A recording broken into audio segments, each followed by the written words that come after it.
Hoy hablaremos sobre el taller número 1, problemas típicos de los proyectos de la construcción. Y para eso nos apoyaremos en el tema de los costos de calidad y la no calidad.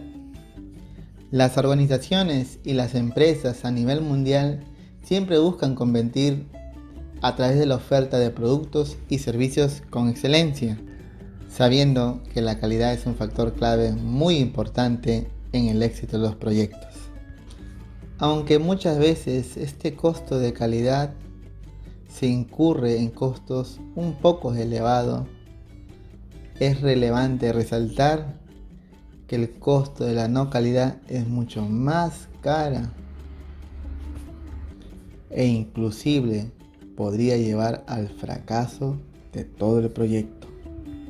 Y para entender un poco mejor los costos que conlleva la no calidad, haremos un ejemplo de ello. ¿Sabes qué es una fábrica fantasma? Pues bien, una fábrica bastante se refiere a todos los esfuerzos que se apliquen en una empresa, pero no aportan un valor añadido a la actividad. Y como consecuencia de estos errores podemos encontrar duplicidad de procesos, repetición de trabajos, absorber costos por reclamaciones de los clientes, corregir los errores. Y todo esto nos llevaría a la imagen pésima de la empresa.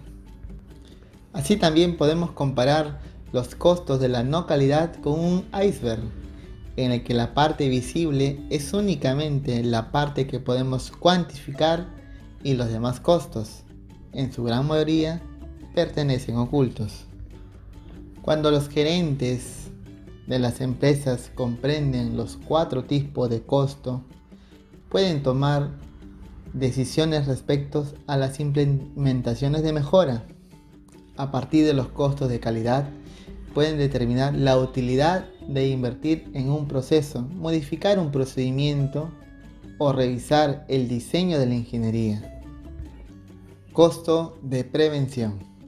Relacionados con la identificación temprana de los problemas, acciones que evitan que las fallas lleguen a presentarse, son considerados una inversión para la empresa. Costos de evaluación. La valoración o la medida de los productos con el propósito de saber si es capaz de satisfacer los requerimientos del cliente. Ayudan a las empresas a asegurarse de que los recursos invertidos en prevención hayan sido eficaces. Como ejemplo tenemos el control de diseño, inspección de materiales, inspección en el proceso, equipos, materiales, ensayo de esclerometría de concreto, prueba de carbonización, pruebas de ensayo con diamantinas y entre otros. Costos por fallas internas. Son aquellos que generan desechos, reprocesos, reinspecciones, retrasos, aceleraciones, reducciones de los ingresos, incremento de las inversiones en stock y del plazo de cobro de los clientes, costos financieros, entre otros. Costos por fallas externas. Son aquellos costos asociados a los defectos que se hallan después de la prestación del servicio, de los cuales son percibidos por los clientes. Así que todas esas fallas internas o externas nos hacen incurrir en costos de la no calidad. Así que ya saben, más vale prevenir que incurrir en costos por mala calidad.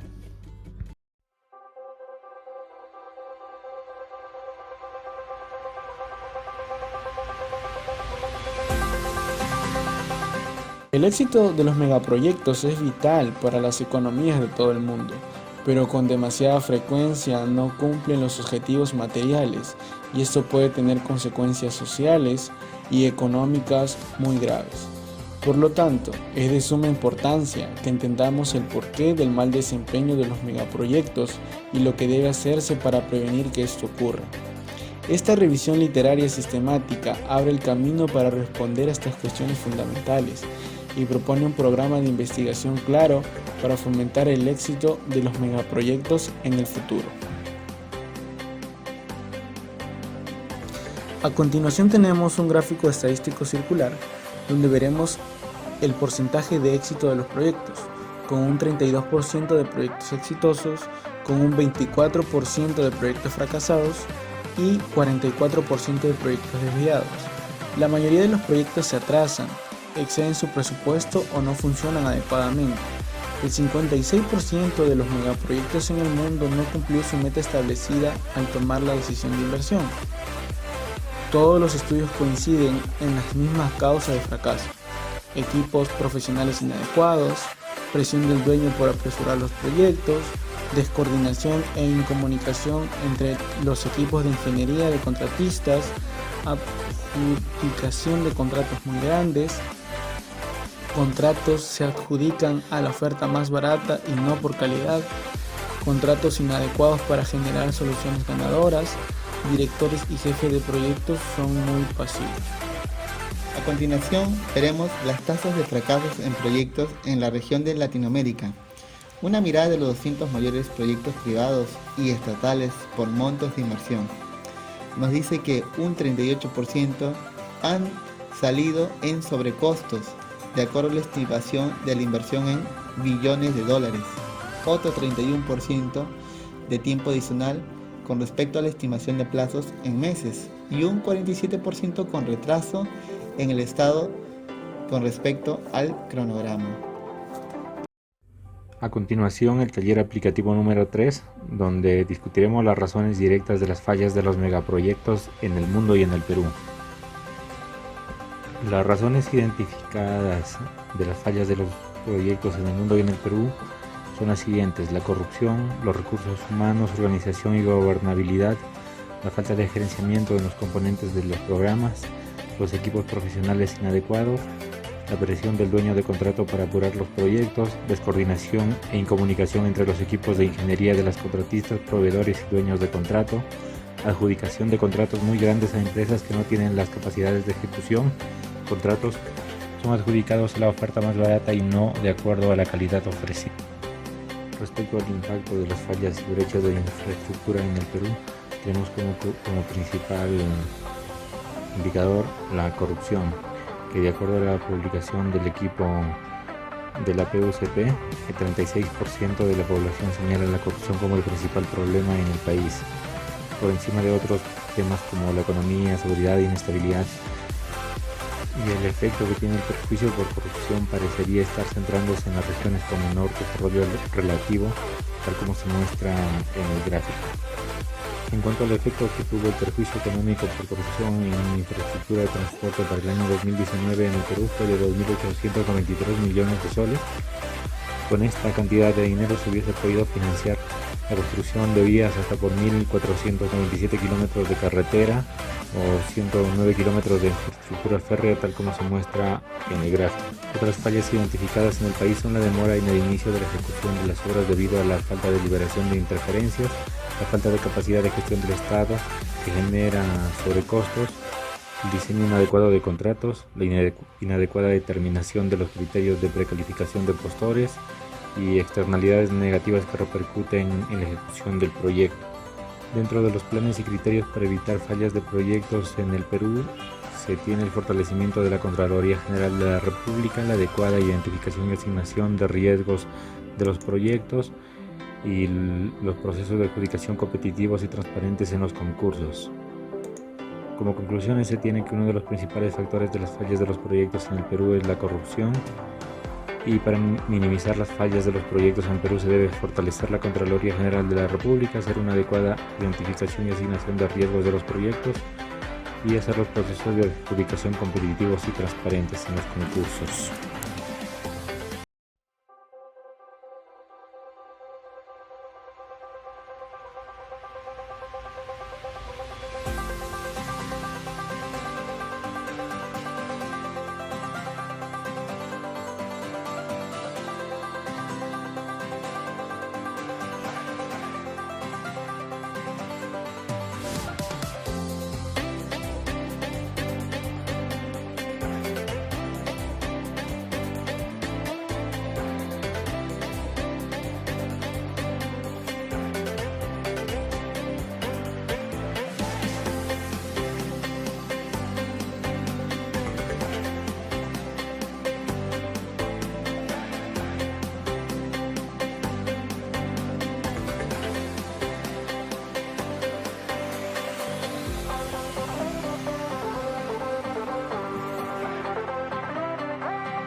En el taller aplicativo número 5 discutimos los beneficios de aplicar el BDC a las obras públicas y privadas, teniéndose como beneficios de aplicar el BDC en las obras públicas y privadas los siguientes: detectar interferencias entre las distintas especialidades del proyecto, evaluar alternativas de diseño y correcciones oportunas ante proyecciones de desviaciones de las metas establecidas, permite minimizar errores, permite minimizar desperdicios en general obteniendo importantes ahorros, permite la reducción del trabajo operativo de parte de las oficinas técnicas, debido a que parte de este trabajo se obtiene del modelo BDC.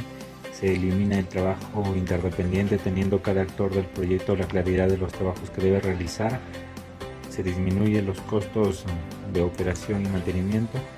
Se minimizan las consultas por falta o incompatibilidad de información en plena etapa de construcción. Se disminuye las probabilidades de suscitar controversias legales. Permite las programaciones más precisas al modelar correctamente las secuencias de los procesos constructivos, permite reducir el riesgo de la construcción y permite estandarizar los procesos constructivos y fabricación de elementos.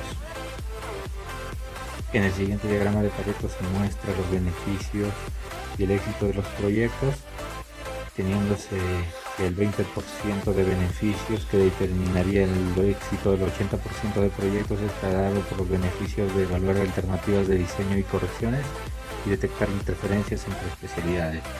Este cuadro ha sido elaborado por el grupo, dándole frecuencias mayores a los beneficios mencionados de acuerdo a la bibliografía que se ha encontrado respecto al tema. En cuanto a los planes y criterios para evitar fallas de proyectos en Perú, se debe establecer los estándares del BDC en todas las obras del sector público y privado para tener el modelamiento virtual en 5D y exigir la aplicación del BDC en todas las obras públicas y no solo del BIM. Como conclusiones se debe establecer los estándares del BDC en todas las obras del sector público y privado en el país para tener un mayor éxito en los proyectos, y que el 20% de beneficios que determinarían el éxito del 80% de proyectos está dado por los beneficios de evaluar alternativas de diseño y correcciones y detectar interferencias entre especialidades.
Las 15 fallas en el planeamiento de proyectos de construcción. Planificar es desarrollar el pensamiento estratégico, pero no solo eso, es llevar a cabo toda una serie de análisis, reflexiones, estudios. Usando dicho pensamiento es además tomar decisiones, llevar a cabo decisiones. Planificar no es solo una lista de tareas y sus dependencias. Error número 1. No planificar. El error más frecuente es ejecutar el proyecto sin ni siquiera haber hecho una planificación al respecto. También deberemos diferenciar entre planeamiento y programación. El planeamiento es definir cuáles serán los objetivos y la programación es cuándo lograremos estos objetivos, utilizando diferentes herramientas como el cronograma y método de camino crítico.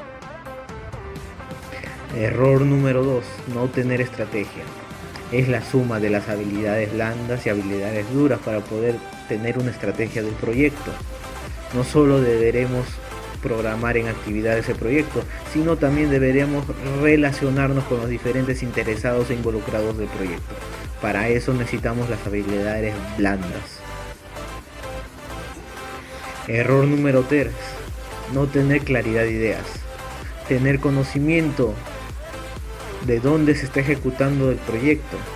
Es claro que debemos conocer las culturas internas del proyecto y las externas y dónde se desarrolla esto. Una vez necesitamos tener las habilidades blandas. Error 4. Establecer metas difusas. Tener claro lo planificado. Tener los objetivos claramente definidos. Así poder llevar un mejor control de los proyectos, como saber qué recursos utilizarán cada actividad, en qué momento y qué personal se necesitará. Error 5. No analizar diferentes escenarios. Tenemos que pensar fuera de la caja, innovar, tratar de hacer las cosas diferentes para tener resultados diferentes y mejores, utilizando los conocimientos de proyectos pasados y aplicarlos en proyectos que se están ejecutando o que se ejecutarán. No siempre lo que se ha hecho es lo correcto. No conocer la obra. Aparte de conocer los alcances del proyecto, recursos, metas, objetivos, tenemos que conocer a los involucrados del proyecto y los clientes de estos, los beneficiados del proyecto.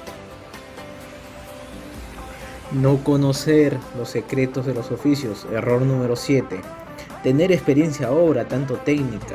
Conocer la cultura interna de la organización como del equipo de trabajo y saber influenciar a los interesados del proyecto para llevar una correcta ejecución de los objetivos y alcanzar las metas previstas. Error número 8. No sectorizar. Una obra se deberá sectorizar en partes que necesiten los recursos similares para poder así avanzar óptimamente y llevar un mejor control de los recursos. Sector número 9. No solapar. Hay que tener conocimiento de la sectorización que se hizo y saber si es una planificación vertical u horizontal para poder definir bien el personal y recursos a utilizar. Error 10. No analizar la apertura de la obra. Las diferentes actividades de trabajo, sectores, saber cuáles son precedentes y cuáles necesitan ser planificados para ejecutar la tarea siguiente. Error número 11. Ser demasiado positivo. El gerente de obra, el residente de obra, deberá tener previsto que la planificación del proyecto no siempre se llevará a cabo tal cual se planificó. Siempre habrá imprevistos, incidentes, peligros que se materialicen y las incertidumbres que no se planifican. Error número 12. Falta de flexibilidad. Tener claro las incertidumbres y lo que pueda ocasionar al proyecto. Analizar los riesgos cuantitativamente como un todo. Tener las habilidades duras y blandas coordinadas. Saber cuándo cambiar el plazo del proyecto o cuándo variar el EDT de trabajo. Error 13. No tener en cuenta la fase del año. Muchos proyectos son afectados por los riesgos climáticos que se presentan en los años o por diferentes huelgas que se pudieran presentar de acuerdo a la fecha programada de la obra. Error 14. No optimizar plazos. El gerente de obra, residente de obra, deberá preverse a las situaciones que se presenten para poder ajustar los plazos y no gastar las holguras que se necesitarán eventualmente ante una incertidumbre materializada en un riesgo y afecten de manera negativa al plazo. Error 15. No realizar seguimiento. El gerente de proyecto o residente de obra deberá llevar un seguimiento no solo a las actividades, sino a los riesgos que se pudieran materializarse en diferentes etapas del proyecto, tanto en costos, utilizando la herramienta del valor ganado y curva S. Hasta acá el tema 6, taller 7. Muchas gracias.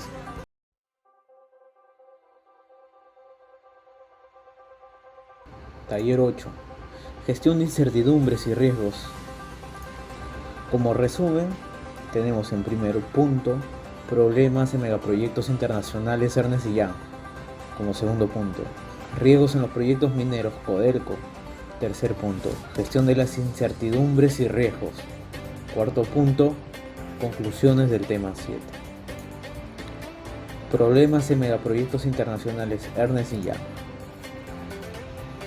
64% de los proyectos de petróleo y gas tienen sobrecostos en su ejecución.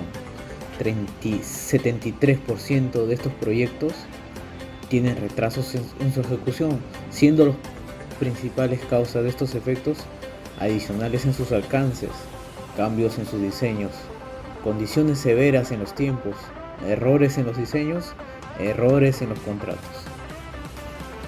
Siguiente punto, gestión de riesgos. Codelco. Una óptima gestión de los riesgos en los proyectos mineros ya no solo incluirán tiempo y costo, sino que también será una amplia gama entre lo social y medioambiental, teniendo problemas sociales como en la ejecución de proyectos con la cultura de la población y los medios ambientales como una pobre gestión de los impactos en la ejecución de los proyectos. Gestión de incertidumbres. Las incertidumbres son eventos que no se pueden predecir y se tendrán que pasar a riesgos como una probabilidad de ocurrencia para poder así hacer una planificación de estos mediante alertas tempranas. Una vez identificados los riesgos, podremos identificar qué tipo de riesgos son, cuáles son las amenazas y oportunidades, y implementar una gestión de riesgos. Si se presentaran las incertidumbres, se tendría una contingencia, una respuesta ante estos efectos. Como conclusiones, la fase más importante para mitigar los riesgos está en la etapa de diseño. Se requiere más investigación de los riesgos. Centralicemos la información de diseño en un proyecto con la metodología BIM. Realizar un seguimiento oportuno de los riesgos para así poder tener una temprana respuesta y así minimizar los impactos. Usar la tecnología de vanguardia para mitigar los riesgos, como el Rigid Project y la metodología BIM. Los riesgos se analizarán de manera conjunta y no como hechos aislados. Los riesgos más frecuentes en los proyectos están dentro del alcance de las organizaciones, pudiéndose evitar con una buena planificación. Utilizar registros de lecciones aprendidas de proyectos pasados para poder implementarlos en proyectos futuros o en ejecución. Gracias. A continuación veremos el taller número 9. Claves para el control, seguimiento, calidad y evaluación de riesgos. Para esto tomaremos como referencia la tesis de la Universidad Politécnica de Madrid. Desarrollo, seguimiento y control de un proyecto EPC. El proyecto de estudio está ubicado en Abu Dhabi, el cual ha sido adjudicado a la empresa Técnicas Reunidas para ejecutar el tercer paquete del proyecto integrado de expansión de desarrollo de gas en Abu Dhabi. El contrato tiene un monto de $700 millones y una duración de 40 meses, bajo la modalidad llave en mano e incluye la ingeniería, suministro de equipos, materiales y construcción hasta su prueba en marcha. El objetivo principal del proyecto realizado por la empresa técnica reunidas será el seguimiento y control del proyecto, donde se realizarán reportes semanales y mensuales para ver el avance del proyecto y comparar lo actual con el plan diseñado y entregado al cliente, de los cuales